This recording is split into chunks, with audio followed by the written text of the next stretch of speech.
There's a war going on, and I want to help win the war. There's a real battle going on, and some people don't even comprehend what's happening. Kip Kinkle said, if there was a God, he wouldn't let me feel the way I do. There is no God, only hate. Where did a 15-year-old kid get a philosophy like this anyway? May 21st, 1998, 15-year-old Kip Kinkle, a student at Thurston High School, allegedly entered the school cafeteria, fired more than 50 rounds from a semi-automatic rifle. 26 students were injured, 2 were killed. Later, the bodies of Kinkle's parents were found in his home. He was then arrested and taken to police headquarters, where he attempted to murder a detective during his initial questioning. He was not isolated from other students and got into minor kid-type difficulties every once in a while. However, there was no indication during his school years that he had severe mental or behavioral problems. I've known him, who he was, since middle school.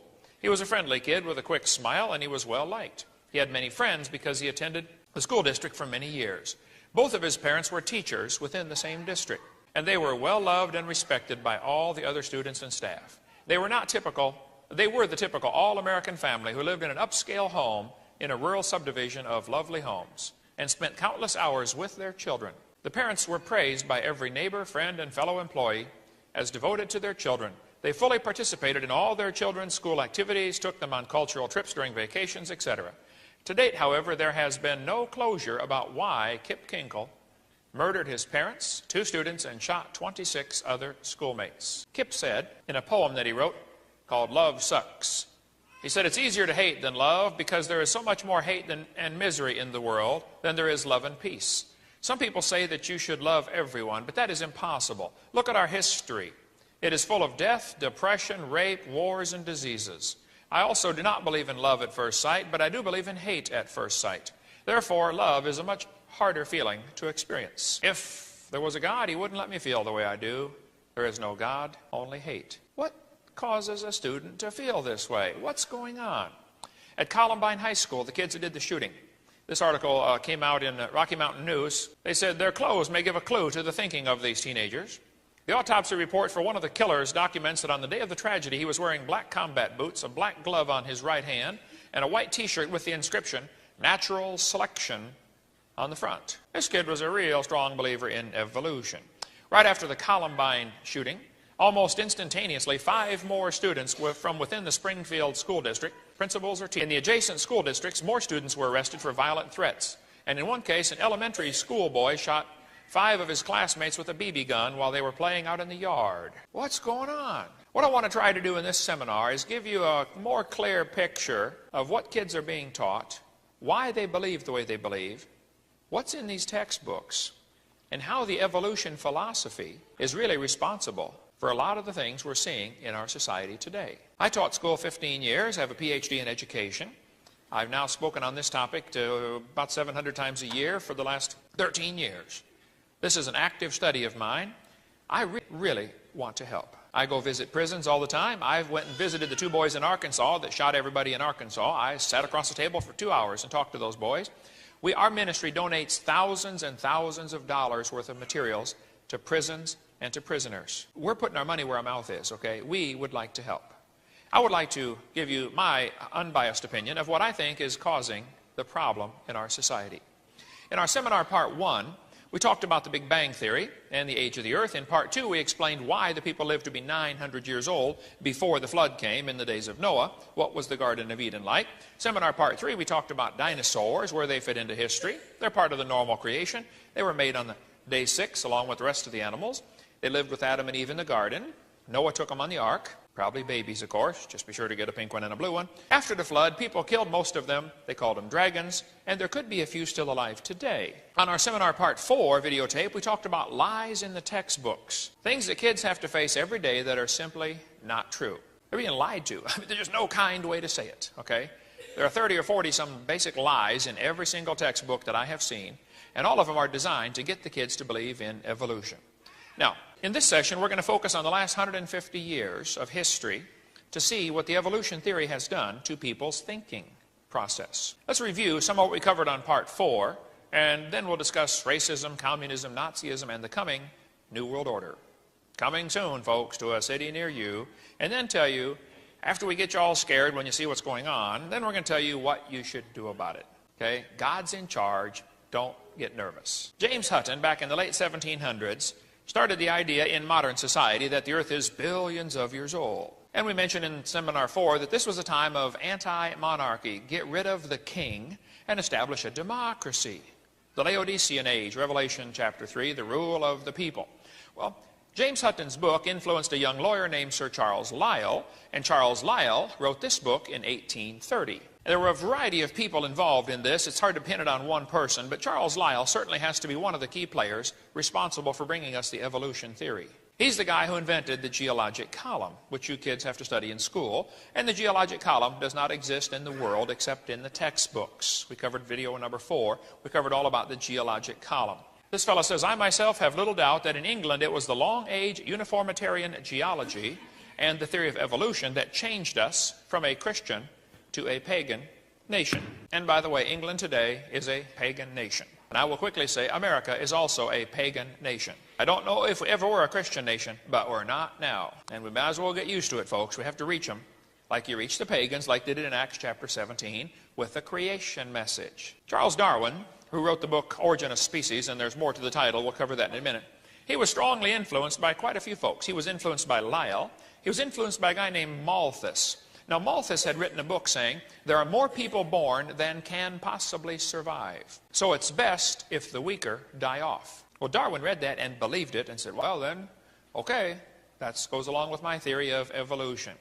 James Hutton's book came out in 1795. Charles Lyell took away the flood, and his book came out in 1830. Darwin's book came out in 1859, and he took away the Creator. And boy, for the next 50 years, we saw the rise of all sorts of interesting philosophies. After all, if there is no God, well then we must be God. And that led immediately to the rise of communism, socialism, Marxism, and the New World Order. Fred Hoyle, a famous British astrophysicist, said, I am haunted by a conviction that the nihilistic philosophy, which so-called educated opinion chose to adopt following the publication of The Origin of Species, committed mankind to a course of automatic self-destruction. A doomsday was then set ticking.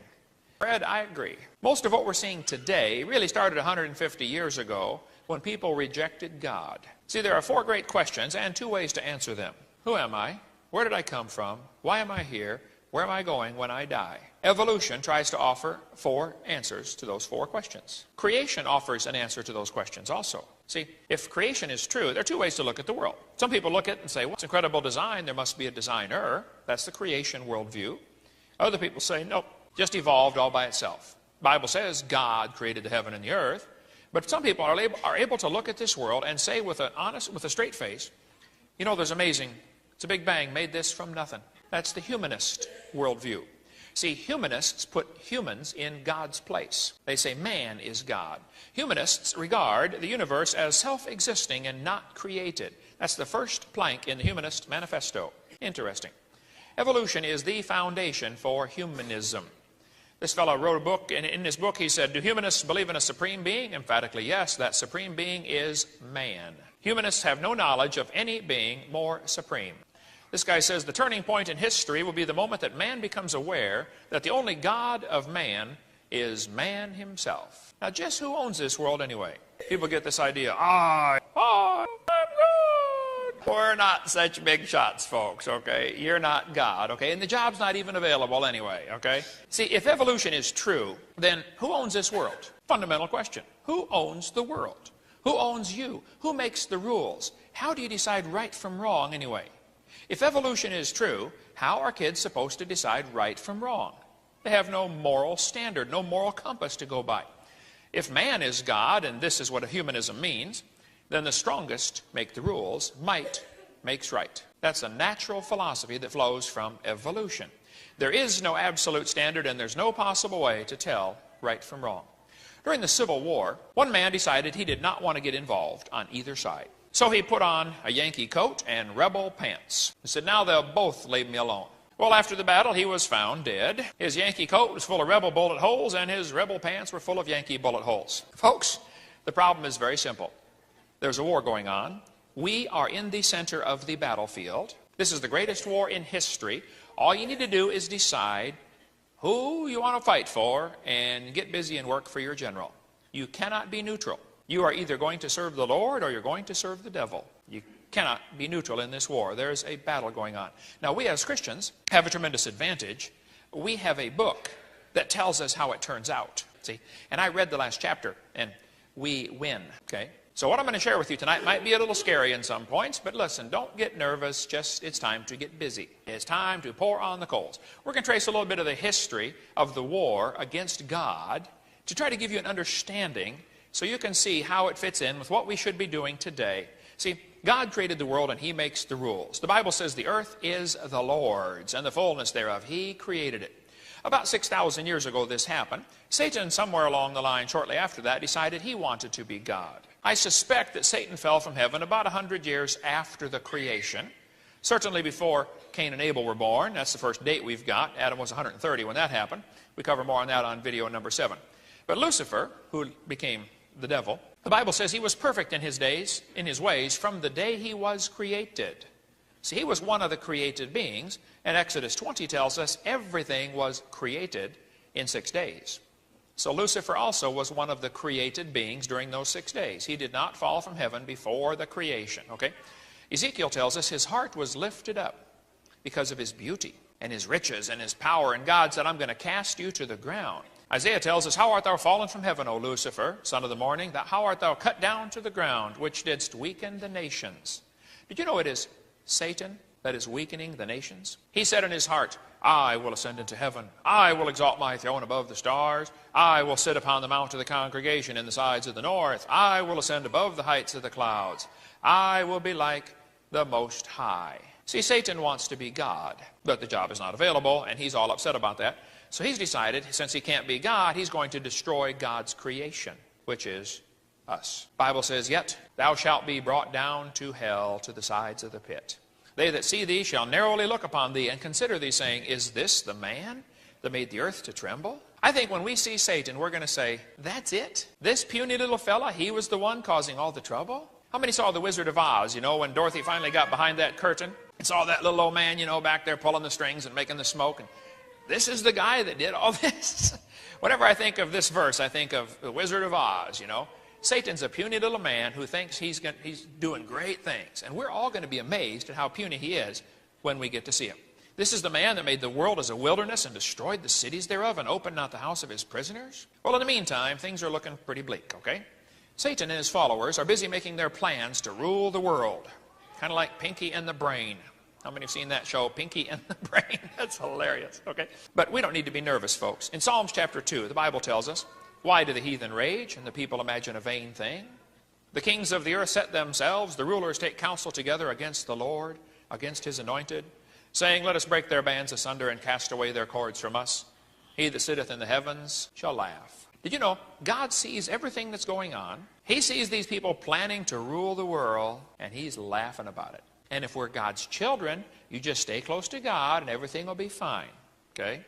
There are some troublous times coming, folks, in the very near future. There have been more Christians killed in the last 100 years than in the last 1,000 years before that. There's a real persecution of Christians going on all across this planet. It hasn't hit America very bad yet, but it's coming, folks. Satan tricked Eve in the Garden of Eden.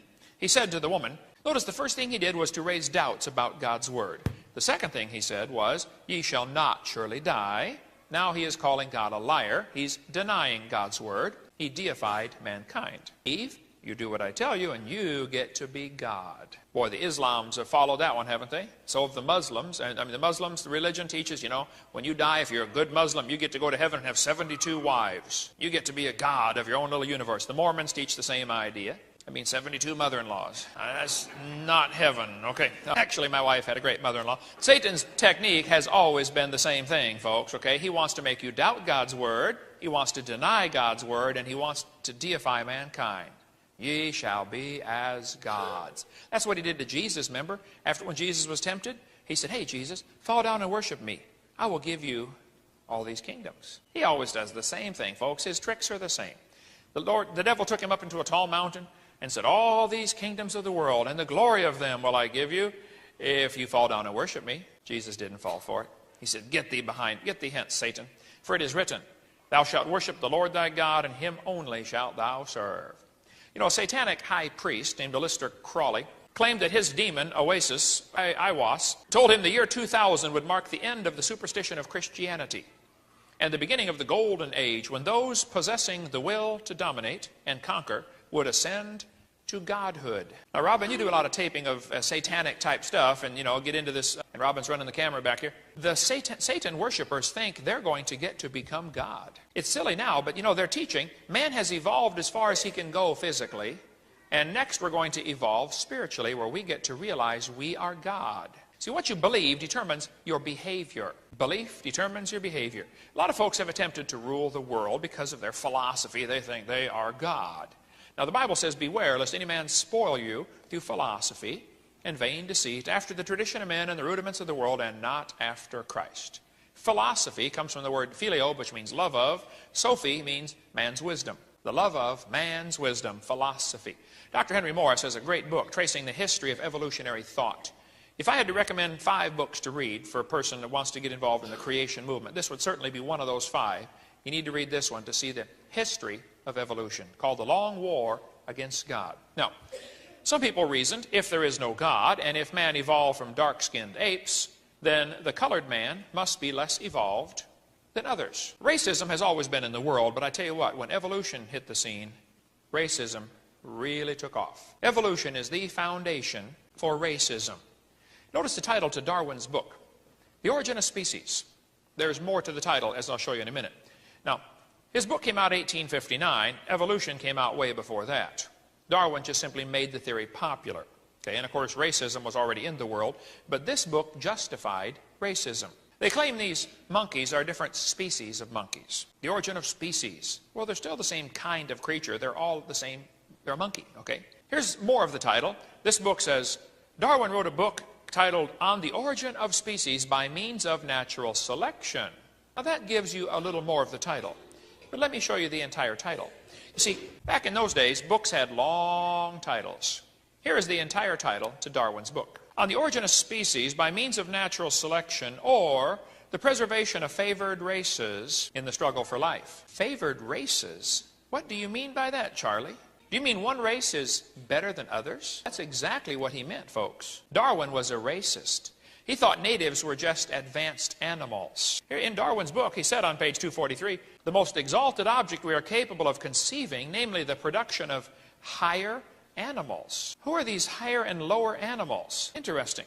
Well, back in 1859, of course, America still had slavery. You could buy Negroes like cows. Slavery was in America and in many other countries of the world.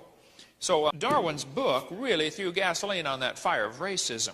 Henry Fairfield Osborn was the curator at the American Museum of Natural History in New York. He said, the standard of intelligence of the average adult Negro, Stephen Gould at Harvard University, said biological arguments for racism may have been common before 1850, but they increased by orders of magnitude following the acceptance of evolutionary theory. Thomas Huxley's the guy who got everybody believing in Darwin. Huxley said, no rational man, cognizant of the facts, believes that the average Negro is the equal, still less the superior of the white man. Priestley, the Anglican priest who really promoted Darwin, said the black people of Australia, exactly the same race as the African Negro, cannot take in the gospel. I ran a bus route for 17 years in all black neighborhoods. I have brought thousands and thousands of black people to church and to Jesus Christ, okay? And I loved the ministry. Much friendlier folks than many, okay? You go knock on the door, they invite you in, you sit down for supper, and you're sitting there eating. By the way, what's your name? I mean, it's really a neat society to work with. I loved it. One night I couldn't sleep, so about 2 o'clock in the morning, I was out driving to my bus route. We had a ghetto-type area where I went in there, picked up kids, and brought them to church. And here it was 2 o'clock in the morning, and some guy had been out drinking, and he turned his car down what he thought was the road, but instead it was the railroad track. He drove down the railroad track a little ways, and the car bottomed out and was stuck on the rails, you know. And so I saw this unusual sight and thought I would help the guy get out of the car before a train came by and killed him. So I'm standing over there, you know, trying to get this guy out of the car so I can push his car off the track. Another man stopped to help me. And we're pushing the car back off the tracks, and the guy says, hey, what are you doing out here in this part of town? I said, well, I run a bus over here, and I pick up folks out of this community and bring them to church. He said, in there? He said, that's an all-black neighborhood. I said, oh, no, almost everybody in there. He said, you do what with them? I said, I bring them to church, you know, show them how to get saved and go to heaven. He said, those are black folks. They can't be saved. They don't have a soul. That's what he told me. I said, are you from the KKK? He said, how did you know? Just a lucky guess. I'm not kidding. That's what Priestley said, too. He said they cannot take in the gospel. All attempts to bring them to knowledge of the true God have as yet failed utterly. Poor brutes in human shape, they must perish off the face of the earth like brute beasts. This is an Anglican priest. Now see, the scientists rejected Darwin when he came out. His book was written, the scientists said this is a stupid theory. The preachers and the priests, especially in England, accepted Darwin. They started preaching Darwin from their pulpits. And it was the preachers that accepted Darwin before the scientists did in 1859. Here's the Mormon official doctrine. Negroes in this life are denied the priesthood. Under no circumstances can they hold this delegation of authority from the Almighty. The gospel message of salvation is not carried affirmatively to them. Negroes are not equal with other races, where the receipt of certain spiritual blessings are concerned, particularly the priesthood and the temple blessings that flow therefrom. But this inequality is not of man's origin, it is the Lord's doing. It is based on his eternal laws of justice and grows out of a lack of spiritual valiance of those concerned in their first estate. What's he talking about here? The Negroes were not valiant in their first estate? I had a couple of Mormon missionaries knock at my door one time, and they said, "Hello, Mr. Hovind, I'd like to talk to you about the Lord." I said, "That would be great. Which Lord would you like to talk about, yours or mine?" They said, "Oh, there's only one Lord, the Lord God Almighty." I said, "No, fellas, you have a very different Lord than I do." They said, "No, we worship the same God." I said, "No, you don't." I said, "Tell me, fellas, does your God have a body like mine?" They said, "Yeah, we believe he does." I said, "Well, my Bible says God is a spirit, and they that worship him must worship him in spirit and in truth. And if he has a body, how can he be all places at the same time?" Think about it. I said, "Does your God live on the planet Kolob, K-O-L-O-B?" They said, "Well, yeah, we believe he does." I said, "Well, I taught earth science for years, which includes astronomy, and I don't have any idea where Kolob is, neither does anybody else, but let's assume that's true." I said, "Does your God have thousands of wives?" They said, "Yeah, we believe he does." I said, "Does your God have normal physical relations with his thousands of wives in Kolob? And they produce spirit babies?" And they said, "Yes, we believe that's what happens." I said, "And if the spirit baby, the human couple on earth only produces the body, but your God produces the spirit, is that what you believe?" They said, "Yes, that's what we believe." I said, "Now, fellas, let me ask you this question. Do you believe that your God has these spirit babies up on Kolob, and if they're a good spirit baby and they're valiant, they come down to earth and they get a body with white skin? If they're a bad spirit baby, they come down and get a body with black skin. Is that what you believe?" They said, "Well, you're not supposed to know that, but yes, that is what we believe." I said, "Now, fellas, listen. I know you have the tag that says elder, even though you're 17. Let me explain something to you. Your God on Kolob has to supply a spirit for every baby born on earth. And he does it up there to supply the spirit the same way people do it down here to get the body. Is that what you're telling me?" They said, "Yeah, that's right." I said, "Fellas, I taught biology and anatomy for years. I've been married 20 years at that time. I'm 28 now. I said, I have 3 kids, one of each. I delivered one at home. I said, kids, I said, fellas, there are 2 babies born on earth every second, 24 hours a day, round the clock, nonstop. And your God supplies a spirit for every one. When does he get time to answer your prayers?" You can see the light slowly starting to come on in the back of their little brain, like, that would be tough, wouldn't it? And so they dusted their feet off, and I guess I was anathema from then on or something. They never came back, so all I know. What a dumb religion. But I tell you what, Islam is just as stupid. They're both the same thing, folks. Only one has a diaper on their head. But they teach their folks, look, if you're a good Mormon or if you're a good Islam, you get to go to heaven and have all these thousands of wives. It's all based on lust. That's what those religions are based on. Nothing but animal lust. Let's go on here. This is Mormon teaching, folks. Mormon apostle Mark Peterson said, "If there is one drop of Negro blood in my children, as I have read to you, they receive the curse." Mormon President Brigham Young said, "Shall I tell you the law of God in regard to the African race? If the white man who belongs to the chosen seed mixes his blood with the seed of Cain, the penalty under the law of God is death on the spot. This will always be so." We can talk more about that if you'd like, but there are some good books about Mormonism, like The Secret History of Mormonism, that we cover on our seminar part 1. You can get the title and get that book. That'll really curl your hair. Okay, slaves were treated like animals. They were packed into ships.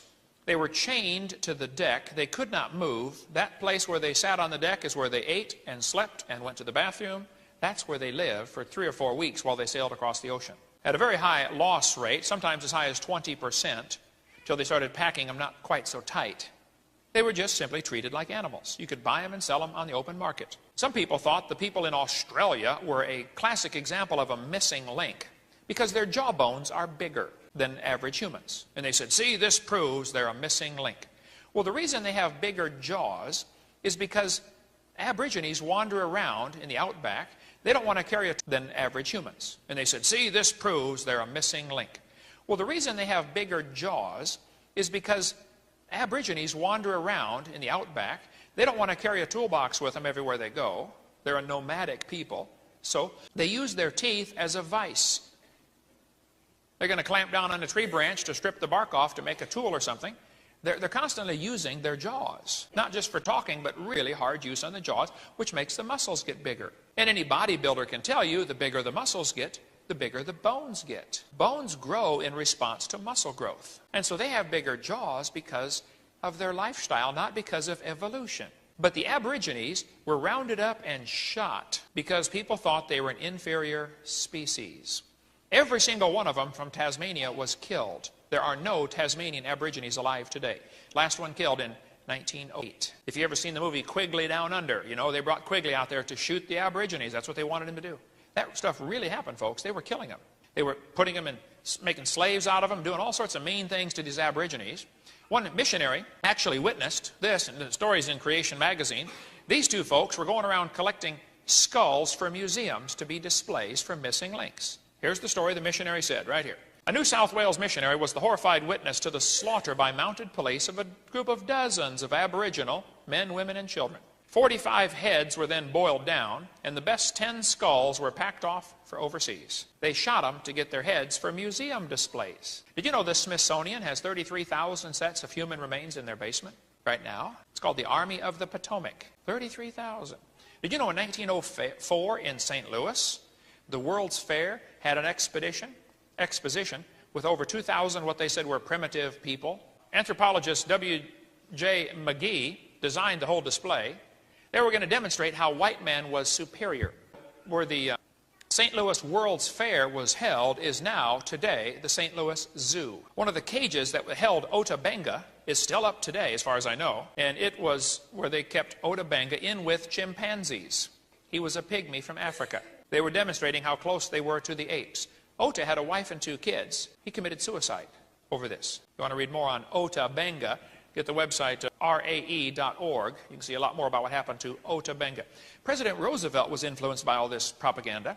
He believed there were inferior races also, but he thought the Indians were inferior. See, Roosevelt said, I wish very much the wrong people could be prevented entirely from breeding. He thought that immigrants from Europe, Scotland, Ireland, and the Orient were a threat to American society because they were inferior. How many of you have ancestry from one of those places? Just about everybody in the room, right? Okay. The Trail of Tears took place before Darwin's book came out, but not before the evolution theory was popular. This is when people thought they were inferior species. The Trail of Tears is when they took the Cherokees and Creek Indians and moved them off to Oklahoma. 1/3 of them died along the way. Cherokee forced expulsion from their lands. Sam Houston lived with the Cherokees, even had a Cherokee wife. 1838, the Cherokees were forced from their homes, and their city, Ross's Landing, was renamed to Chattanooga, so people would forget about what happened. Chattanooga, Tennessee used to be called Ross's Landing, named after Chief Ross of the Cherokees. Now, the Cherokee Indians were trying very hard to blend in with the white man's way of thinking. They had farms. They taught their people an alphabet. And Chief Sequoyah taught all the Cherokees to read in just 3 months. Amazing progress they had made. But they moved them off, and 1/3 of them died along the way. You ought to read about the Trail of Tears and but you need to understand how evolution ties in, or it won't make any sense, okay? Our leaders really thought they were an inferior species. My Bible says we all have one Father, okay? We all came from Adam and later from Noah. The Bible says he hath made of one blood all nations of men to rule on the earth. And if you are a racist or you think you are superior because of the color of your skin, you are a hypocrite. If I know how to spell it, I'd spell it for you, but it starts with an H. Hypocrite, okay? Darwin also thought that women were inferior. He said a married man is a poor slave, worse than a Negro. If a professor said that today in his class, how long would he keep his job or his life? And yet, Darwin said this, and tomorrow in school, kids are going to be taught that Darwin was a great scientist and a great man. He was a racist and a chauvinist. Darwin said, the chief distinction in intellectual powers of the two sexes is shown by man's attaining to a higher eminence in whatever he takes up than can, whether requiring deep thought, reason, or imagination, or merely the use of senses and hands, the average mental power of man must be above that of woman. Boy, Charlie finally married his first cousin, Emma Wedgwood. Nobody else would marry him. Darwin said, thus from the ultimate, man has ultimately become superior to woman, poetry, strength, voice, etc. Darwin believed in inbreeding. He married his maternal father's granddaughter, his first cousin, who was also his mother's niece. They wanted to produce a superior stock. They had 10 children. Mary died shortly after birth. Anne died age 10. Robert was born retarded, died at 19 months. Henrietta had a serious breakdown at age 15. 3 of his 6 other sons were ill so often, Charles regarded them as semi-invalids. So much for inbreeding, Charlie. Evolution is also the foundation for communism. Is based on evolution theory that removes God and puts man in his place. The founder of the ACLU, the American Communist Lawyers Union, said communism is the goal. That's the stated purpose of the ACLU. Now, Karl Marx is the founder of communism. He was originally named Moses Mordecai Marx Levy, alias Karl Marx. At age 17, he wrote a beautiful paper telling of how much he loved the Lord. Then he went off to college. And a professor turned his head away from Christianity and turned him to atheism and to the occult. Wonder how many kids have gone to college and lost their faith because some professor destroyed it. I remember my first day in sociology class at Illinois Central College. The teacher got up in class and said, are there any Christians in the room? This is my first day in sociology class at the heathen school. I raised my hand. I said, yes, sir. Looks like I'm it. He said, what's your name? I said, Kent Hovind. He said, oh, you're a Christian. I said, yes, sir. He said, well, tell me, can God do anything? This is my first day in sociology class. What are we talking about me and God for? I mean, come on, let's teach me the subject, would you? I didn't know how to answer the question, so I said, yes, God can do anything. By the way, that's not true. Some things God cannot do. He cannot learn. He already knows it all. God can do anything. And he said, well, can God make a rock so big that he can't lift it? Well, he can make a rock so big you can't lift it, no problem. By the way, Jesus often answered a question with a question, right? I've learned how to answer these idiots now when they say that. And they'll typically say yes. I say, okay, good. I taught geometry for years. Now tell me, a line goes forever in both directions. Is that right? They said, that's correct. Okay. A ray goes forever in one direction. Is that right? I said, right. I said, okay, now let me see if I got this straight. A line goes forever in both directions. A ray goes forever in one direction. Which one is longer? You tell me which one's longer and I'll tell you about the rock, okay? 75% of kids from Christian homes who go to public schools are going to reject the Christian faith after 1 year of college. Karl Marx later said, my objective in life is to dethrone God and destroy capitalism. Professor Wilson at Harvard University said, as were many persons from Alabama, I was a born-again Christian. When I entered the Southern Baptist Church when I was 15, I entered the Southern Baptist Church with great fervor and interest in the fundamentalist religion. I left at 17 when I got to the University of Alabama and heard about evolution theory. Destroyed his faith. Scott wrote me this letter and said, Dr. Hovind, until I went to college, my faith in God was sound, but my college history class helped to destroy that faith. I started to doubt the Bible and God's Word. I even started to doubt Jesus Christ was truly God's Son and that He died and rose for my sins. My best friend showed me your tapes and I was in awe of what I saw. Everything I thought I knew about life was changed. I've been praying every day that I would get a chance to talk to Tom Hanks, the movie star. Because Tom Hanks, I read when he was 16, he got saved. And I just suspect his first year in college, somebody turned him on to evolution theory and turned him away from God. And I just think that's what happened to Tom. And I don't know why, I'm just burdened for Tom Hanks. I pray for him every day. I want to win him back to Christ. And I'm just willing to bet what happened, first or second year of college, it was this evolution theory that got him. And if somebody knows Tom, give him this tape. Tom, I love you and I'm praying for you and I'm going to get you converted before it's over with. Okay? Christianity has fought, still fights, and will fight science to the desperate end over evolution. Because evolution destroys utterly and finally the very reason Jesus' earthly life was supposedly made necessary. Destroy Adam and Eve and the original sin, and in the rubble you will find the sorry remains of the Son of God. Take away the meaning of His death. If Jesus was not the Redeemer who died for our sins, and this is what evolution means, then Christianity is nothing. Boy, that's the truth, folks. Karl Marx based his philosophy of communism on evolution. He even tried to dedicate his book to Charles Darwin. Dedicated to Charles Darwin from a sincere admirer, Karl Marx, 1873. Interesting. Karl Marx had 6 children. 3 died of starvation in infancy. The guy never worked a day in his life. He's a lazy bum. That's the days before they had the little cardboard sign, you know, we'll work for food. He didn't even hold up the sign, okay? 2 other kids committed suicide. When Marx died, only 6 people attended his funeral. He was a loser all the way around. But Karl Marx left a legacy. He left us the Communist Manifesto of 1848. There are 10 planks to the Communist Manifesto. All of them are based on anything that is anti-Christian. If God's for it, Marx was against it. The first plank was to abolish private property. The Bible's real clear about private property. You know, they had a system set up in the Bible where if you lost your property, your family would get it back every 50 years, the year of Jubilee. You couldn't possibly lose your property forever, because God knows you can't have real freedom unless you have private property ownership. Christianity and God's economy is based on property rights, property ownership. Every man has his own vine and his own fig tree. You provide for your own. If any man provide not for his own, he's worse than an infidel, and hath denied the faith, the Bible says. Drink water out of your own cistern, and running waters out of your own well, it says in Proverbs chapter 5. Peter Burrell, the president of the National Audubon Society, said, we reject the idea of private property. He's been reading Karl Marx, hasn't he? Here's a pledge of allegiance for third graders in a public school in Massachusetts. I pledge allegiance to the earth, which I do love and depend on, and to all life on land, air, and sea, which is as much a part of the earth as me. Third grade, Wisconsin Public School. I pledge allegiance to the world, to care for earth, sea, and air, to honor every living thing with peace and justice everywhere. A couple of months ago, Jacob Bredston, here's his phone number, told me that when he was in third grade at Johnson Elementary School in Blaine, Minnesota, his teacher, Ms. Klophocky, took down the American flag and made the kids pledge to the earth instead. Well, Ms. Klophocky, I will buy you a one-way ticket to the Soviet Union if you promise to stay. I've been there. You don't want what they've got over there. The Bible says the love of money is the root of all evil. There are two basic philosophies of how man ought to be governed.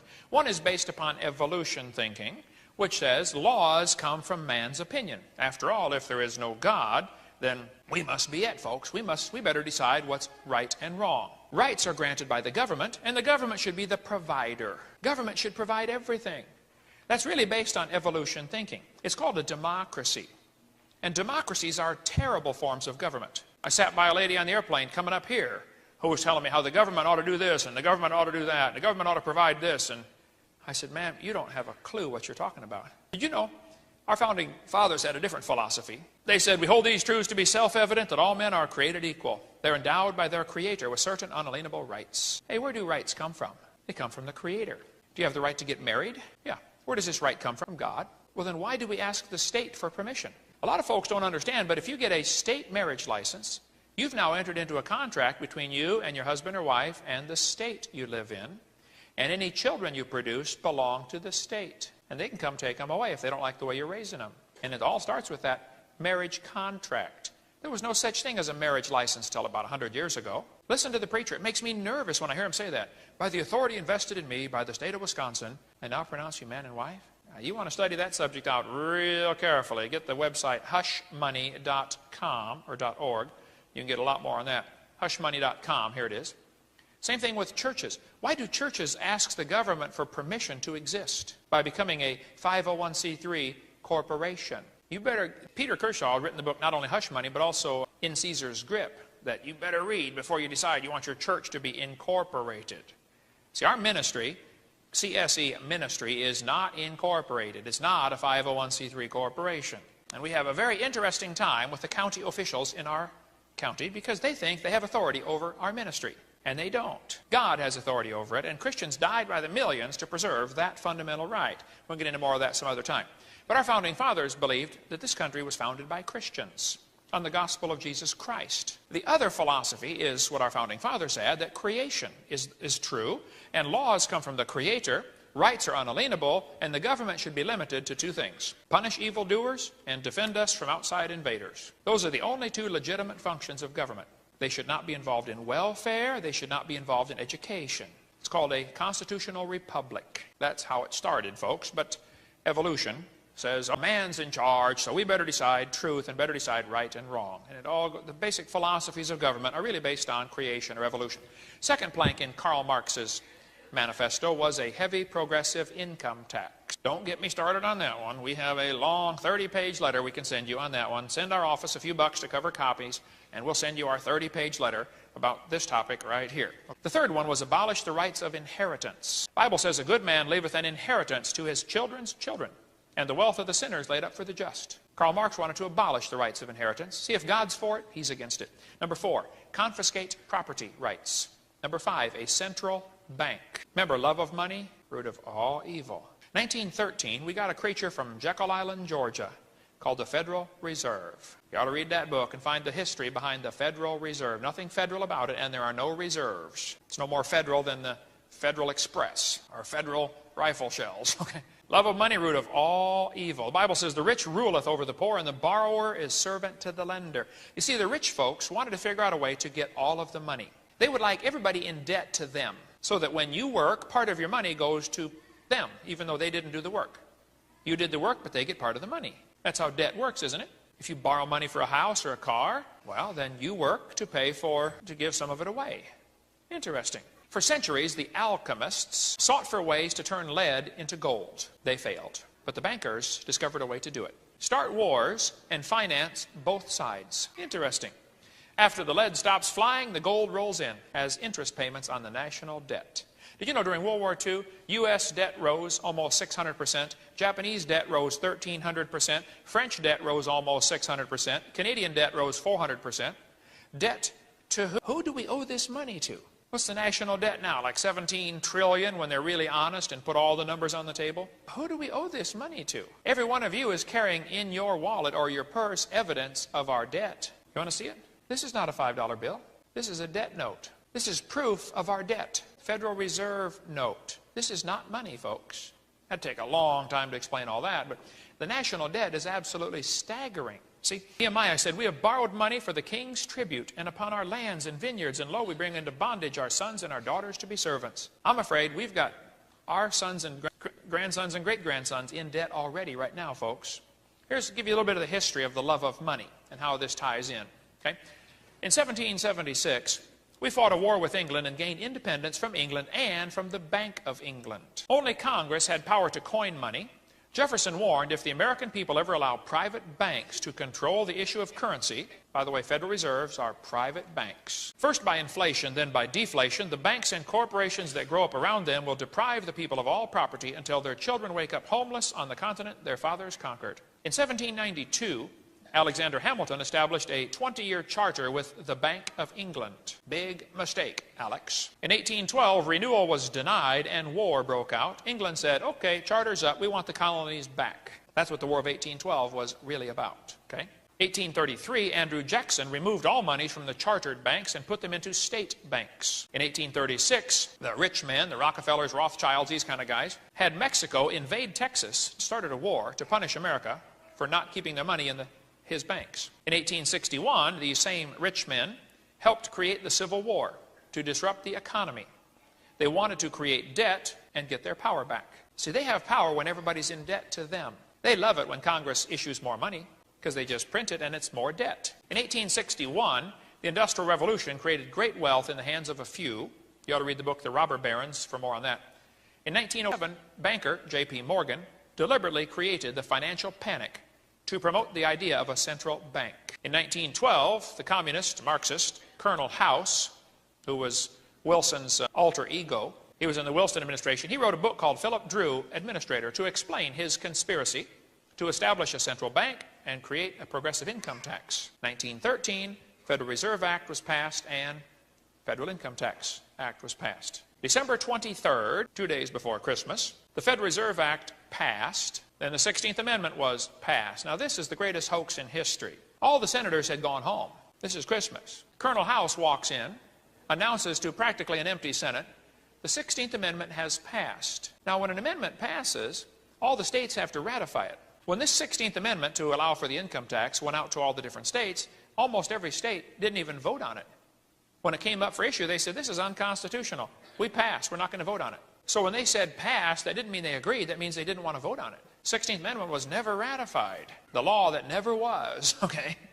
That's a long, interesting story. Anyway, in 1916, Wilson, reflecting on the Federal Reserve Act, said, I have unwittingly ruined my country. From 1920 to 1929, the bankers increased the money supply by 62% to create the Roaring Twenties and brought people into the stock market. October 1929, the bankers called in their loans and sent the economy into the Great Depression. This was intentionally done. And then helped create the New Deal programs where they could loan the government money to rescue the economy. And guess who we're in debt to? Same guys. In June 1932, Congressman Louis McFadden gave his powerful speech to Congress, spelling out who had caused the Depression. On the third try, they finally had him assassinated. Congressman Louis McFadden. There was also, Lindbergh was very much outspoken against the banking system, and he ended up getting his baby kidnapped and murdered because of this same issue. Okay? 1933, the government debt to the bankers began to grow steadily. Millions readily accepted a Social Security number, which, by the way, is voluntary, and I don't have one. Okay? The rich men then tricked people into getting a Social Security number in order to get their benefits from the government. As usual, they created a crisis, the Depression, to encourage compliance. Here's an original Social Security card. Look what it says. Not for identification. New ones, you have to have for identification for just about everything, don't you? Look, if anybody asks for your Social Security number, just say, it's none of your business. I applied for insurance, and they said, life insurance. And they said, I don't have a Social Security number. Can't have insurance. I wrote them a letter. I said, I'd like insurance. Please insure me. They said, no, not without a Social Security number. So we're suing them for big bucks for discriminating against me. That should come to a head in the next couple of weeks. Call me and I'll let you know how it turns out. I might be able to fly all of you down to Florida to see our place. Okay? Here's, go to the local post office and pick up a draft notice for you kids, selective service. Look what it says here. If you have a Social Security number, it is mandatory you include this information. If you don't have one, leave this block blank. It is not mandatory to have a Social Security number. They want you to think it is, but it is totally voluntary. What happened, we traded our real money, which is silver and gold, for worthless paper. Real soon, those who control the real money will require all transactions to be controlled electronically by an embedded chip. I have in my wallet a $5 Federal Reserve note from 1928. Very interesting reading. Look what it says here. Redeemable in gold on demand at the United States Treasury, or in gold or lawful money at any Federal Reserve Bank. What are they telling me? I can trade this in for gold, or I can trade it in for lawful money. Isn't that what it says? You mean this is not lawful money? No, this is a Federal Reserve note. This is a debt note. This is not money. We've got a whole generation now who grows up thinking this is money, and it is not money, folks. It is a note. It's a debt note. That would be a long, interesting study. Also, you may want to get into. Then in 1933, a couple of years after this was issued, President Roosevelt declared to Congress of Governors that a national state of emergency existed. The Great Depression was going on. So the governors voted unanimously to give the president emergency power to wage war on the economy. These powers would not be available under normal constitutional process. March 1933, Congress voted to give the President of the United States and to the Secretary of the Treasury the emergency powers sanctioned to wage war through executive orders. Abraham Lincoln issued the first executive order to bring troops into the South. And by the way, I love my country, but the wrong side won that. That war was not about slavery. That war was about states' rights. That's another long, interesting story. But in 1933, Section 5B of the Trading with the Enemy Act of 1917 was amended to include the citizens of the United States. By the way, capital U, capital S, you don't want to be a citizen of that one. You want to be a citizen of the small u, capital S. That's another long, interesting story. Okay? By and through their ability to own gold and silver as an enemy of the United States. In 1933, they said if you own gold, you're an enemy of the country. Everybody turned their gold in to the government. 1933. Then in 1934, this note was issued, which I have in my collection at home. It says right here, this note is legal tender for all debts, public and private, and is redeemable in lawful money at the United States Treasury or at any Federal Reserve Bank. That's still not lawful money, folks. It's fraudulent. See, the note is evidence of debt, not money. The Coinage Act of 1792, which has never been revoked, defines a dollar as 25.8 grains of gold or 412 grains of silver. That's why a silver dollar was always the same size. It had to be 90% silver and had to weigh a certain amount. And it was a real lawful dollar. Here's the new euro currency, European Common Market. Interesting. Notice the woman riding on the beast here in both the coins and the dollars. Revelation 17. He carried me away in the spirit into the wilderness, and I saw a woman sit upon a scarlet-colored beast, full of names of blasphemy, having 7 heads and 10 horns. The beast has 7 heads and 10 horns on the European currency. Interesting. Here's the Bank of England 10-pound note with Charles Darwin's picture on there. Now that's interesting. If you want to study more about the Federal Reserve, you ought to get that book on the horns of the beast. To see more about the money issue, you can call, our ministry can order it for you. You can get it through us, or you can get it right there off this phone number on the screen. Or get this one to see how the Rockefeller family's been involved in all of this. You know, Khrushchev used to brag that he got all of his secrets from Rockefeller's CIA. By the way, the CIA was not a government organization. It was a private organization. Long story there. Basically, they took away our gold and gave us paper, Federal Reserve notes. Next, they're going to take away the paper and give us plastic, where you have to have a record of the transaction. There's no record of a paper transaction. Now, with computers, there can be a record of every transaction that's made. Finally, they're going to take away the plastic and put a mark in the hand or forehead. Coming soon. In Pensacola, a couple years ago, they had a festival. Cash was not allowed. You could not spend money, Federal Reserve notes. You had to have a card. Interesting. And we could talk a long time about the mark of the beast, but you might want to get a hold of Carl Sanders, a friend of mine in Arkansas, Mountain View, Arkansas. He's one of the guys who helped develop the microchip. And now he travels and speaks about the dangers of the microchip in the future of the world, how that's going to be probably the mark of the beast or something similar to that. You may also want to get a hold of Dean Martin, a friend of mine in Pensacola. How'd you like to have a name like that? Dean Martin. That's his name. He's a great guy. He has a lot of information and has a demonstration he puts on with the microchip to let people know where the technology is going, okay? The Bible says in Revelation chapter 13, he causeth all, talking about Satan, he causeth all, both small and great, rich and poor, free and bond, to receive a mark in the right hand or in the forehead. This was prophesied 2,000 years ago. And he said, without the mark you cannot buy or sell.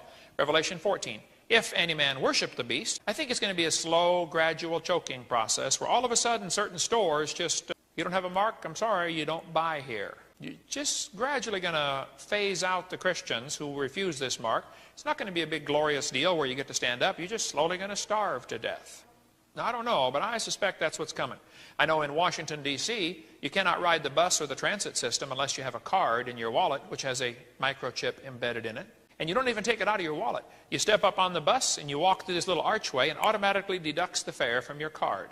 There are places where you can recharge your card all around the city. But if you don't have a card, you don't ride the bus. And it will get to the point where if you don't have a chip in your hand or your forehead, you don't go in the store, or you don't buy or sell. Mark my words, that's what the Bible prophesied. It's coming, folks, to a city near you. They now have Speed Pass, where you can have this little chip, little microchip. You put it on your key ring, you walk up to get gas, you touch the pump, you fill it up, and you drive off. How many have seen those? I've seen several of you in the church that already have them, okay? Not that it's good or bad, I'm just saying it's probably the forerunner. This is headed that way, folks, all right? Microchips are very fascinating. The technology is incredible what's happened in the last 20 years here with this microchip technology. They now have these little tiny chips. Hitachi Corporation, just a few weeks ago, or a couple months ago, came out with the MuChip, 1/2 millimeter, the size of a period on a piece of paper. That can hold 128 bits of information. Not much, but it's enough to give you a number by which you can be identified. They can put these chips into a piece of paper, and every single item will have a number, and it's headed to an electronic system.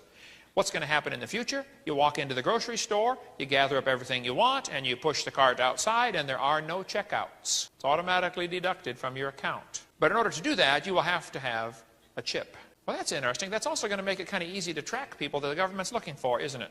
They always create a crisis to get people to accept this new idea. That's how the Social Security got in. Mondex Corporation, Mon for monetary and Dex for Dexter. Monetary means pertaining to money. Dexter means belonging to or located on the right hand. MasterCard has 51% ownership of Mondex. One of the folks from Mondex, Robin Kelly, said, this is the final stage, and they use the SET technology, which stands for Secure Electronic Transaction. By the way, Set is the Egyptian god of evil. Set mark. AT&T and Lucent Technologies purchased the franchise from Mondex USA. Their logo is the symbol of the solar serpent, or the red dragon, who is Satan. That's Lucifer Technologies. Lucent is compound of Lucifer Enterprises. They seem to be quite flagrant in naming their products. Styx, S-T-Y-X, that's a river in Hades. Janus, the two-faced god. Inferno, promoted with a quote from the Inferno, a story about Lucifer in the bowels of hell. This company deliberately, is what I heard, chose to move their offices to 6 Fifth Avenue, Manhattan. That's what this fellow told me on this website. And I saw a picture of the building, and it was. Now, they may have moved since then. Karl Marx, though, in his plank number 6, said you need government ownership of transportation. Did you know? Oh, we could go for 2 days on this one. I'm going to just touch it and go, and you're going to have 1,000 questions after this, right? When a car is manufactured, it gets a certificate of origin, or a manufacturer's certificate of origin, MS. When it's brought into the state keeps that MSO in their files and issues a certificate of title. And so when you buy a new car, you don't really own the car. The state owns the car. You have to pay every year to keep a license plate on that car, don't you? But if you pay for the car from the dealer and you pay for it with gold or silver, real money, then you can get the Manufacturer Certificate of Origin, MSO, and now you don't ever need license plates because you really actually own the car. That's another long, interesting story. Enough said. Do some research. You'll find out I'm telling the truth. Okay. Number 7, government ownership of factories and agriculture. Number 8, government control of labor. Number 9, corporate farms and regional planning. Number 10, free education. Did you know the free public school idea was Karl Marx's plan? Hitler said, you let me control the textbooks, I'll control the state. Now, the public schools in America had some really good Christian roots. Here's a primer used in public schools, home schools, parochial schools until the 1900s. This is a first grade textbook. Look what they tell them. In Adam's fall, we sinned all. By the way, they used to make the letter S, so it looked like an F, okay? Heaven to find, the Bible mind. Christ crucified, for sinners died. The deluge drowned, the earth around. Did you know the public schools taught Christianity for a long time? Here's lessons for youth using the alphabet. A wise son, World Declaration on Education for All, called for all the nations of the world to adopt a common education system complete with implementation, timetables, and recommended curriculum. In our own nation, Goals 2000, School to Work, and the Elementary and Secondary Education Act, Profiles of Learning, now before Congress, are totally consistent with the One World Government recommendations of the UN Declaration. One of the guys in the Humanist magazine said, the battle for humankind's future must be waged and won in the public because he comes to school with allegiance toward our elected officials, founding fathers, institutions, government, patriotism, nationalism, sovereignty. All these prove the child is sick because the well individual is one who has rejected all those things and is what I call the true international child of the future. Read that, communist. Okay? This is a social studies book by HBJ, Harcourt Brace Jovanovich. It said, any child who believes in God is mentally ill. Humanist magazine ran this article in 1930. It said, education is the most powerful ally of humanism, and every American public school is a school of humanism. What can the theistic Sunday school, meeting once an hour, for an hour once a week, and the teaching only a fraction of the children, do to stem the tide of a 5-day program of humanistic teaching? Good point. That's why we're losing them, folks. And some of you parents ought to go home and shut off that TV and study the Bible with your kids. As a matter of fact, this guy said creationism should be discriminated against. No advocate of such propaganda should be trusted to teach science classes or administer science programs anywhere, under any circumstances. If they are doing so, they should be dismissed. Fire anybody who believes or teaches creation. An Iowa professor said, you should fail any student, no matter what the grade records indicate, if the professor discovers the student is a creationist. Furthermore, students' department should have the right of retracting grades and possibly even degrees if the student becomes a creationist later. Boy, he's real open-minded about this whole thing, isn't he? Mr. Yefremov lives in Pensacola, Florida. He's from Ukraine. He has 5 children. His oldest daughter is married to Bill, who's in charge of our maintenance department and our ministry, a lot of our ministry activities there. Her name is Ruth. She translated my material into Russian. His son David did a lot of video editing. He worked with me for years before he went full-time with UPS. Mr. Yefremov came to my house one day. He speaks broken English, and he laid his high school diploma on my desk. He said, Dr. Hovind, I got my high school diploma. I thought, okay, you're 55 years old, you have 5 kids, 3 of them grown in college. Why are you handing me your high school diploma?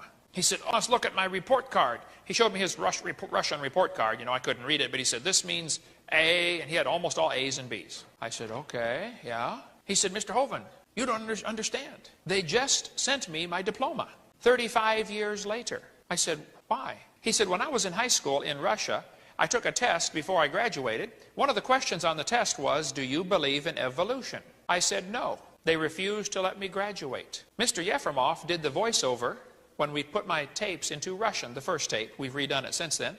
But our first Russian tape was Mr. Yefremov speaking Russian while I'm up there standing, moving my lips, you know. That tape was sent to his hometown. The mayor watched it and said, well, the whole city council needs to see this. They had a city council meeting and they watched my seminar in Russian. The guy who had refused to give him the diploma 35 years ago was now a city council member. And the mayor said, Eugene Yefremov went to America and made it big. Look, he's a movie star. Hey, send him his diploma. Interesting story. You ought to read The Fourth Reich of the Rich to see how a lot of this ties together.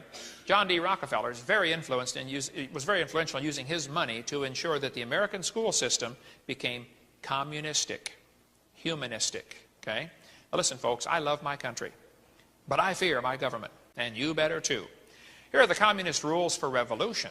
Rule number 1, corrupt the young, get them away from religion. Rule number 2, break down the moral virtues. Rule number 3, encourage a soft government attitude toward crime. Number 4, divide the people into hostile groups. Number 5, get the people's minds off their government. Focus their attention on athletics or sex. Did you know in 1896 there were only 311 athletes in the Olympics? 100 years later, there were 13,000 athletes in the Olympics. How many channels on TV now are devoted to athletics? How much money is spent in America on sports? If you consider all things involved, transportation to and from, buying the property, building the buildings, folks, it's many billions and billions of dollars. So somebody can knock a ball into a hole in the dirt. Athletics has taken over our thinking process. Here's an advertisement for a 50-inch TV. It says, football is a religion. Build a nice church. Rule number 6, get control of all the media, like CNN, the Communist News Network. Rockefeller, international billionaire, humanist, CFR kingpin, and founder of the Trilateralist Commission, world order godfather, and in all probability the high school graduate voted most likely to be hanged for treason, voiced his praise of the controlled U.S. media for keeping their oath not to divulge the globalist plans to the public. The news media is there, but they don't report to us what really goes on in those meetings. Because the average person shouldn't know what these guys are planning. They're making plans for a one-world government.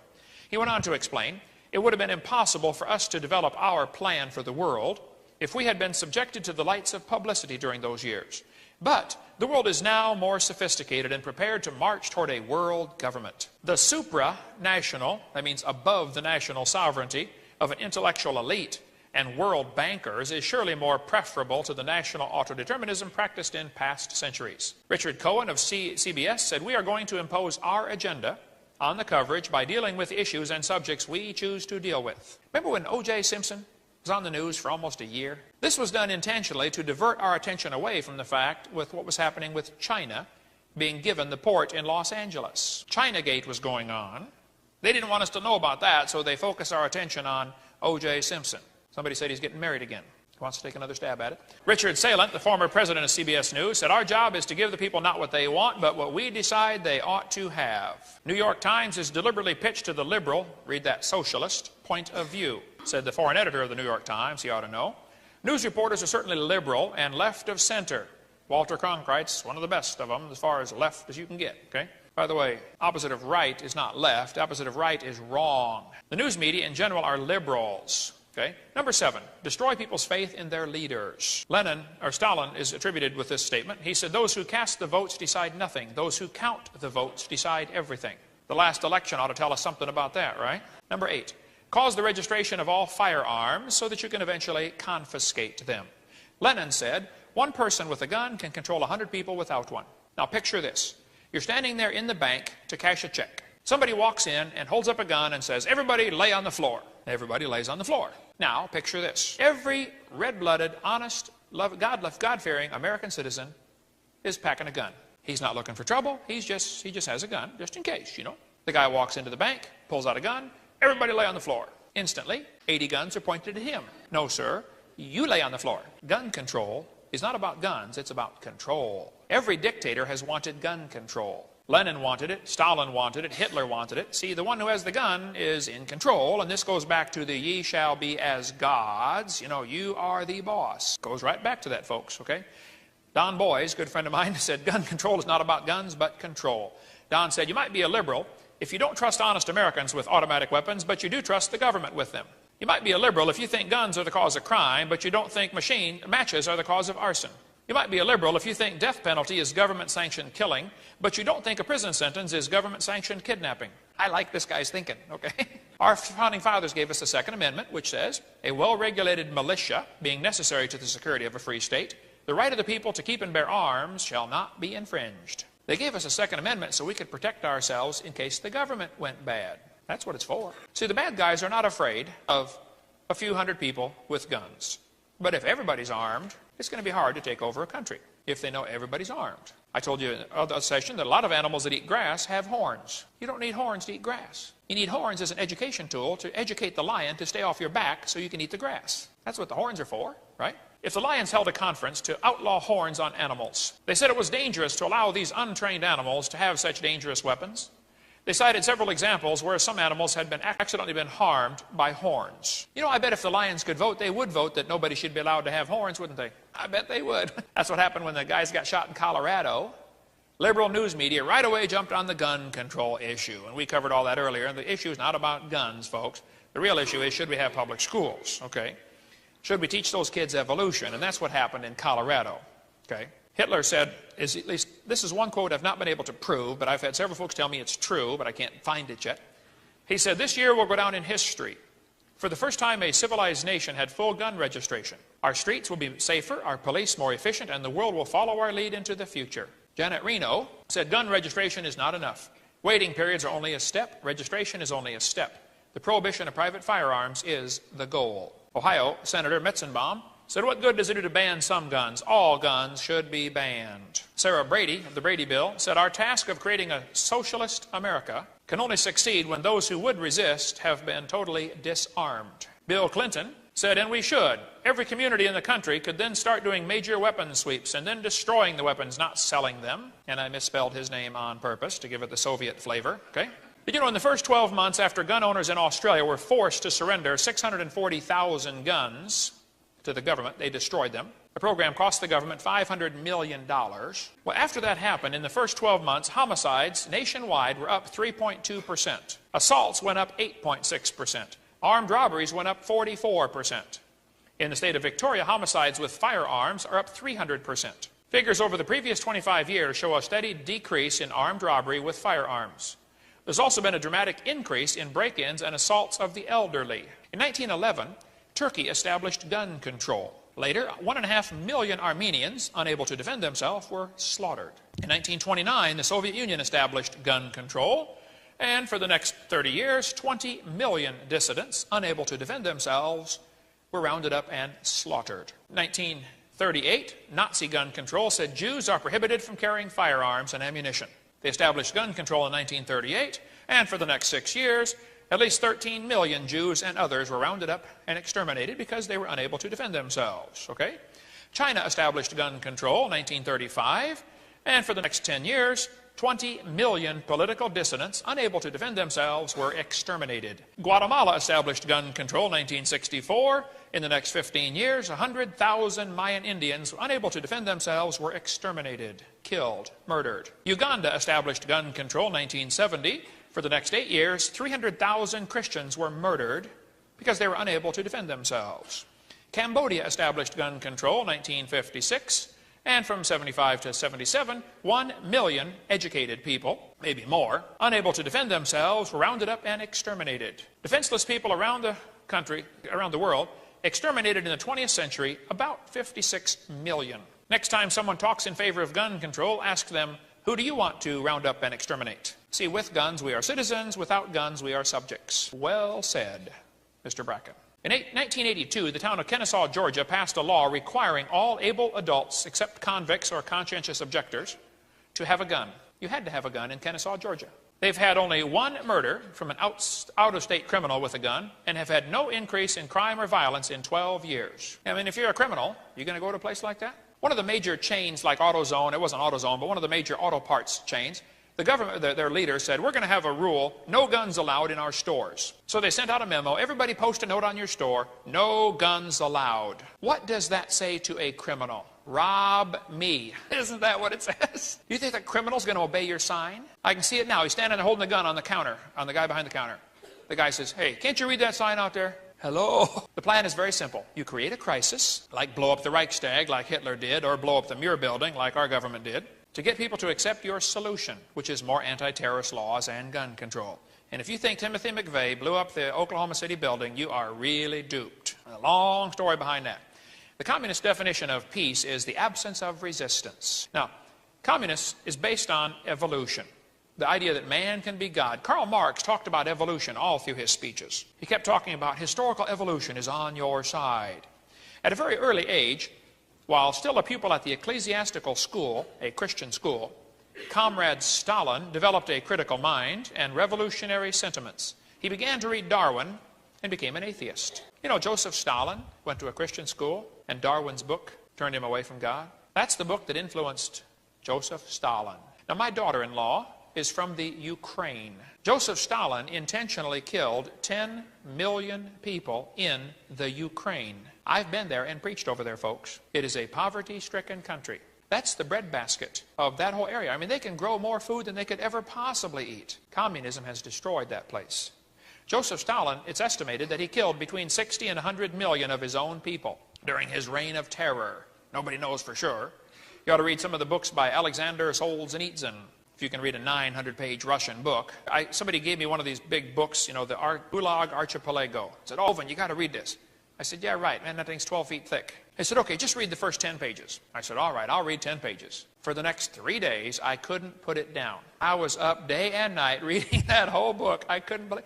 This guy lived through Joseph Stalin's concentration camp. How many of you have ever read any of those books by Alexander Solzhenitsyn? You know what I'm talking about, man. You can't quit. Just get one and read it, okay?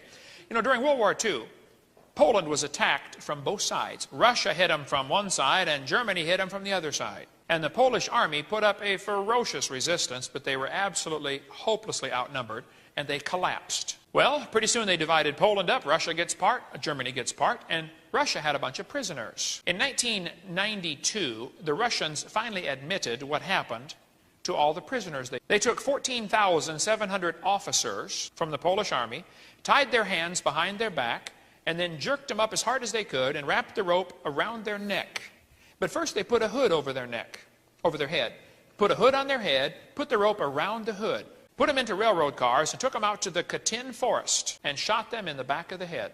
These are prisoners of war. You know what happened to the Geneva Convention? 14,700 officers were murdered in cold blood. That's just in one forest. Why did they do this? Well, Joseph Stalin signed the order, and he said, well, these are Poles. They are inferior species. They haven't evolved as far as the Russians. I'm telling you, when a person starts believing in evolution, it might lead to this logical conclusion that, hey, maybe one race is superior to the others. Pol Pot, the communist dictator, was a strong believer in evolution. He executed about 3 million of his own people. He was the leader of the Khmer Rouge, and they're still causing trouble over there today, folks, setting landmines all over that country to blow up little kids as they walk to school. Well, how do you do that? Well, Pol Pot believed in evolution. He thought, you know, certain people are inferior. When the communists took over China, with American help, by the way, the communists killed about 60 million of their own people. 15,000 Christians a month were murdered. And during this time, the church in China grew like crazy. And did you know Chinese Christians are praying for persecution to come to America because it'll strengthen the church? They're worried the American church is weak. You need some persecution. That's what they're praying for. I just don't know if I want God to hear that prayer or not. See, when man thinks he's God, Satan deceives him into believing that he is God, you know. And communists have rejected God's authority and tried to put man in his place. Evolution is also the foundation for the Nazi movement. Adolf Hitler was a strong believer in evolution. Hitler's rise to power was financed by the Federal Reserve. We helped Hitler come to power over there. Dictator in Italy, Mussolini, was a strong believer in evolution. He thought the Italians were the superior species. Mussolini and Hitler, of course, in World War II were allies for quite a while. Hitler thought the Germans were the superior race. And we covered on our video number 4 how that he had his list about that, you know, the Germans had evolved farther. A direct line runs from Darwin through the father of eugenics movement, Darwin's cousin, Francis Galton, to the extermination camps of Nazi Europe. New Scientist magazine. Hitler's book, Mein Kampf, fascinating reading. I've only read about half of it. Just makes me boil as I read this. How can anybody be so dumb as to believe this stuff? But Hitler thought the Germans were the superior race. And we covered earlier how that, you know, the Olympics were held in Germany in 1936, and the black man, Jesse Owens, beat the Germans. And Hitler was angry about it. He thought the blonde-haired, blue-eyed Norwegians were the superior race, and he thought the Jews were an inferior race. Hitler killed the Jews because of his belief in evolution. One of the guys who survived Hitler's camps, a Jewish doctor, said there is a difference between those who look upon their fellow human beings as common creatures of a common creator and those who look upon them as a conglomerate of biologicals and chemicals. You know, the Jewish Talmud, which is not the Old Testament, okay, that's the Torah. The Talmud teaches that non-Jews should be exterminated. According to the book Yeboth, or however you pronounce that, 98a, says all Gentile children are animals. This Rule 10 says even the best of the Gentiles should all be killed. If you want more on the Talmud, get a hold of Michael Hoffman in Coeur d'Alene, Idaho, hoffman-info.com, and see how dangerous that religion is. Now somebody says, Hovind, are you anti-Semite? I don't even know what a Semite is. I'm pro-Israel. I think America should support Israel. I believe in Genesis chapter 12, those that bless you, you'll be blessed. And we ought to support Israel.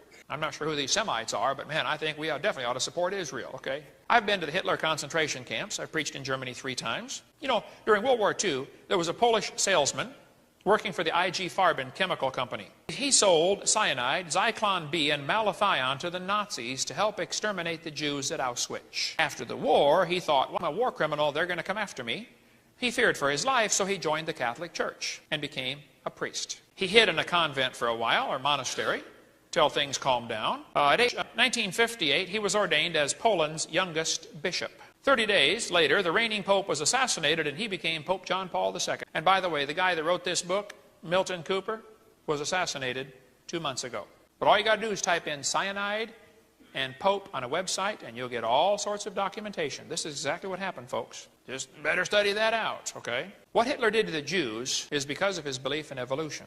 And I wouldn't be loyal to any church just because Mama went there, okay? I was raised Lutheran and Methodist and Mennonite, went to the Catholic Church, never joined. But folks, I'm going to stand for truth and what God's Word said, regardless of what anybody else thinks. And some of you better have the backbone to do the same. And if you're a Catholic, God loves you, okay? But you ought to get out of that mess. You better really study what you're in and get out of it, okay? Trust me. Hitler killed the Jews, though, because he thought they were an inferior species. And you're not going to understand World War II until you understand how evolution ties in. And we could talk a long time on this. I stood right there where Hitler made this speech a couple of years ago when I was over there in Nuremberg, Germany. Hitler had these massive rallies. He wanted the people to feel small and the cause to seem great. It was done intentionally. As I walked on these blocks of stone there, I realized these blocks of stone were cut at the concentration camp I had just come from a few hours earlier, where thousands of Jews died cutting this granite so Hitler could walk on it, cutting and polishing granite stones. The mentality of the environmental movement is the same today. They want the kids to feel small and the cause of saving the earth to feel great. Same mentality Hitler used.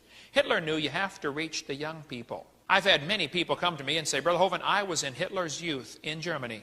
And you are right. They bombarded us with evolution teaching in Hitler's youth corps. Ask anybody, maybe there's somebody here that was in Hitler's youth corps in Germany. They'll tell you that's what they taught them was evolution. Hitler kept calling the Jews a parasite in the body of nations. Same thing about the abortion issue, which we covered on video number 4. Hitler said, this new state will give its youth to no one, but will instead take youth and give to youth its own education and its own upbringing. Your child belongs to us already. What are you? There was a man in Skokie, Illinois that shot and killed a doctor. The police caught him. Said, why did you kill that doctor?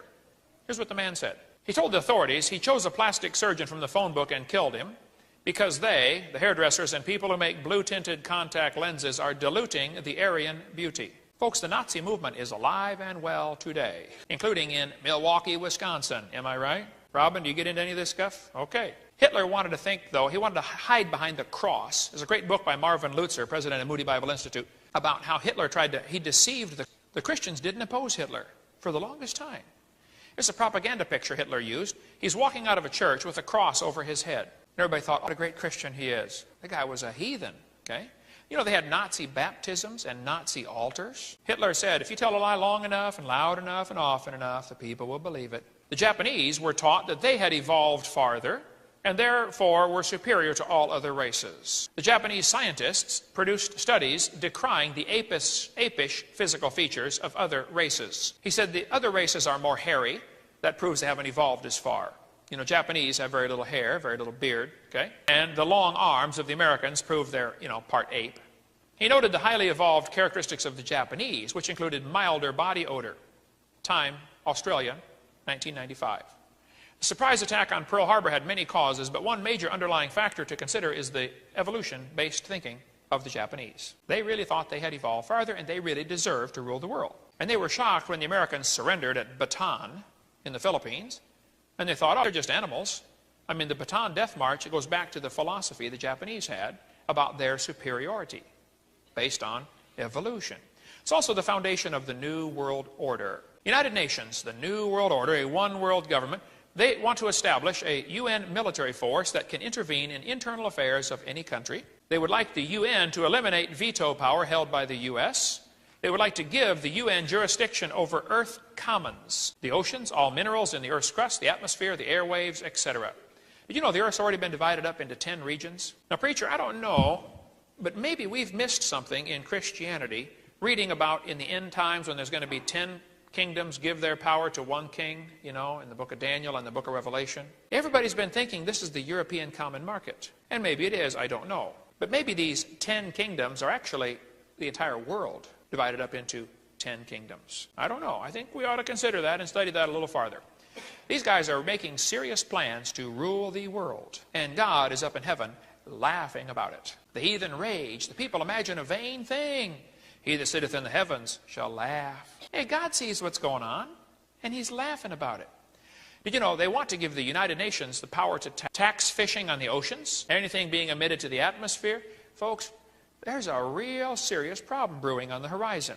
So, what should we do about it? We'll get to that in a second here. All right. Peter Singer said Christianity is our foe. If animal rights is to succeed, we must destroy the Judeo-Christian religious tradition. The United Nations would like to establish a new seat of power, the People's Assembly, to have representatives from non-government organizations, people that aren't elected, are going to make decisions about what happens to us. They would like to create a new international court that will have jurisdiction over all nation dash. Might want to get in Caesar's grip. Congressman George Hansen said it's impossible to have religious freedom in any nation where churches are licensed to the government. If your church is government licensed, 501c3, and or incorporated as a non-profit organization, that's exactly what it is. You know the IRS acknowledges that churches are automatically tax exempt and tax deductible without applying for 501c3. Our ministry is not 501c3. As long as I'm alive, it won't be. Okay? A senator from Nebraska, in a radio debate, said, you fundamentalist parents have no right to indoctrinate your children in your beliefs. We are preparing their children for the year 2000 in life in a global one-world society, and those children will not fit in. He wants to prepare my children for something? Wait a minute. Maybe that's why so many kids are losing their faith. Folks, there's a concerted effort. While we're busy coming, singing songs and preaching the gospel and sending out missionaries, the atheists are just as busy, if not more busy, spreading their gospel via our school system. They're using our tax dollars to spread their religion. And we're sound asleep. Since 1963, when evolution became the state religion, all sorts of things have happened to our country. We covered this on video tape number 1 about what's happened in our country, how there's been a rise in sexually transmitted diseases, a rise in premarital sex, a rise in unwed birth rates, a decline in test scores. I mean, the thing goes on and on. What's happened in our country? Unmarried couples living together, now a 725% increase since early 60s. Divorce rates have gone crazy in this country. Our moral culture our fabric is unraveling. Violent crimes increased nearly 1,000%. SAT scores have plummeted. Kids are acting like animals. What should we do? The other philosophy of government is based upon creation. We get back to this idea that God created us. It'll start to straighten things out. Now, the bad guys who would like to have a one-world government have learned a simple technique. You create a crisis, and then the people will call for you to come solve the crisis. That's why Oklahoma City bombing took place. They wanted to get the anti-terrorist bill passed through Congress. You know, for 3 years, there's been an effort to get airport employees to be federal employees, right? It's really a federal takeover of the airports. I was standing on the sidewalk for 4 hours at the Atlanta airport when they shut down the Atlanta airport. I was in that crowd out there standing on the sidewalk. Okay. That bill to get federalization of the airports had been on hold for 3 years. While everybody's out on the sidewalk and the Atlanta airport shut down, which basically shuts down the world airport system, that bill passed. Interesting. Whenever there's a crisis like the Twin Towers getting blown up, you just better look behind the scenes and see what's really happening. Why is this going on? There's a reason for it, okay? It's all part of the plan. If you want to get some good books on this topic, I suggest you read the Medusa File. Excellent book dealing with government cover-ups. I believe you can order that through our ministry or get it through nidlink.com. Get the Conspiracy for Global Control article in this magazine, which is right here in Wisconsin, Appleton, Wisconsin. You can get it from them. There was a book written called The Protocols of Zion. Now, it was written by the rich guys, but they said if this book ever gets found, we want to blame it on the Jews. So they called it Protocols of Zion. But it's actually the plan of how to control the world. It's about 70-some pages. I don't think you can print it off my website, but you can get it at a lot of places. And some people think, oh, Hovind mentions the Protocols of Zion. That means he's anti-Jewish. No, I'm not anti-Jewish, okay? I love the Jews. But the Protocols of Zion was written to explain how to control the world. I mean, it lays it all out. But it's really carefully done so that if it's ever discovered, the Jews take the blame for it. Interesting. Well, read the book and see what you think. There's a committee of 300 people that make plans for how the world ought to be run, and they really have serious plans to control the world. Okay, what should we do about it? There's all these crises happening. We need to understand and need to try to see through some of this. For instance, Civil War was intentionally done. World War II was the Great Depression. All these things are planned ahead of time, and they're orchestrated to get a particular cause, or to cause a particular response among the people. Churchill was brought into the visitors gallery at the New York Stock Exchange to witness the stock market collapse in 1929, I believe. They said, watch, we're going to collapse the economy for you. Watch this. It's done intentionally, folks. The Cuban Missile Crisis was done intentionally. See, the Soviets wanted a military base in Cuba. So they brought in a military base and missiles. 2 steps forward. And then Kennedy huffed and puffed, get those missiles out of there. Okay, they took the missiles out, we think. They left the military base. 2 steps forward, 1 step back. Pretty soon you reach the goal that way. Oklahoma City was bombed on purpose. There's a long story behind that. We put at the end of this tape the footage from the news media showing how there were more bombs found in the building. Get Harvest-Truck for more on that, or Ben Parton, Air Force explosives expert, there's his phone number, will tell you that building was not blown up by a truck bomb in the street. Okay? It was done to get anti-terrorism legislation passed. That's why the building was blown up. TWA 800 was purposely brought down intentionally, as was the World Trade Center. We could talk a long time on this one. Anyway, let's see. Martial law, executive orders. I'll just flash these on the screen because you can study this from so many sources. A lot of folks have studied this and put out good work. I want you to see how it ties in with evolution. Okay? Here are the folks that are involved in this New World Order. United Nations, of course, is a key player. The World Council of Churches, the CFR, the Council of Foreign Relations, the Trilateral Commission, the Bilderbergers, the IMF, that's the International Monetary Fund, okay? The international bankers, the Club of Rome, the Communists, the Socialists, the National Education Association, NEA. By the way, if you're a public school teacher, you ought to get out of the NEA. You say, well, I'll lose my insurance. Well, then go without insurance, okay? I have for 13 years. Get out of that mess, okay? Don't give your money to that cause. There are other ways to get insurance, and you don't have to be a member of the NEA. If you love God, get out, okay? Cancel your subscription. The NOW organization, the ACLU, the Masonic Lodge. You know, I don't think the average Mason knows what they're in, but they're in a satanic organization. Here's what the leader of the Masonic Lodge said, Albert Pike, 33rd degree.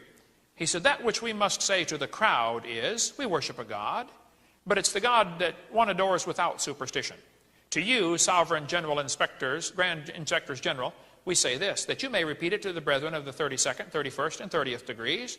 The Masonic religion should be, by all of us initiates of the highest degrees, maintained in the purity of the Luciferian doctrine. Yes, Lucifer is God. There aren't many Masons that realize they worship Lucifer.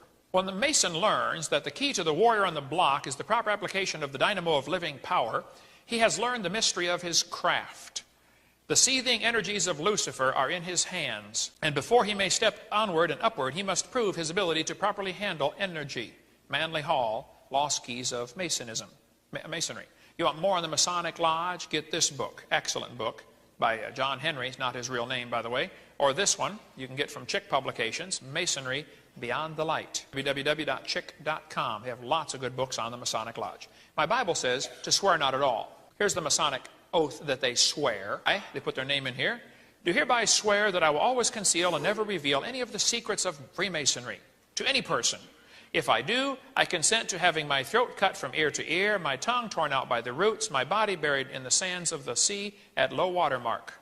Can you imagine Jesus saying that? My Bible says, above all things, swear not at all. February 2nd, the 33rd day of the year, which is the first high day in satanic churches, that's when, 1933, Roosevelt passed the War Powers Act. Roosevelt ordered all private gold turned into the government, and Rockefeller helped set up Adolf Hitler in Germany in 1933. Two 33rd-degree Masons, Laurel and Hardy, made a movie, Sons of the Desert, with all sorts of secret meanings in there. The occultist Vice President Henry Wallace, 1933, put the Great Seal on our $1 bill, which is a Masonic symbol. Universal Declaration of Human Rights was signed. The Humanist Manifesto was signed, 1933. Adam Weishaupt said the most wonderful thing of all is that the distinguished Lutheran and Calvinist theologians who belong to our order really believe that they see in it, the Illuminati, the true and genuine sense of Christian religion. Mortal man, is there anything you cannot be made to believe? A lot of Christians are deceived. There are many good books on this topic. If you want to read more on the New World Order, I recommend any of these on the screen here, including The Drive Toward a One World Church via new translations of the Bible. Get New Age Bible versions if you want more on that topic. Okay. In Revelation 2, he said, I know you live where Satan's seat is. Did you know the satanic symbol for years has been the upside-down five-pointed star representing the goat's head? Very few folks realize this five-pointed upside-down star symbolism is used all over the world. Did you know Washington, D.C. was laid out to be a upside-down five-pointed star centering on the Capitol and the White House? Interesting.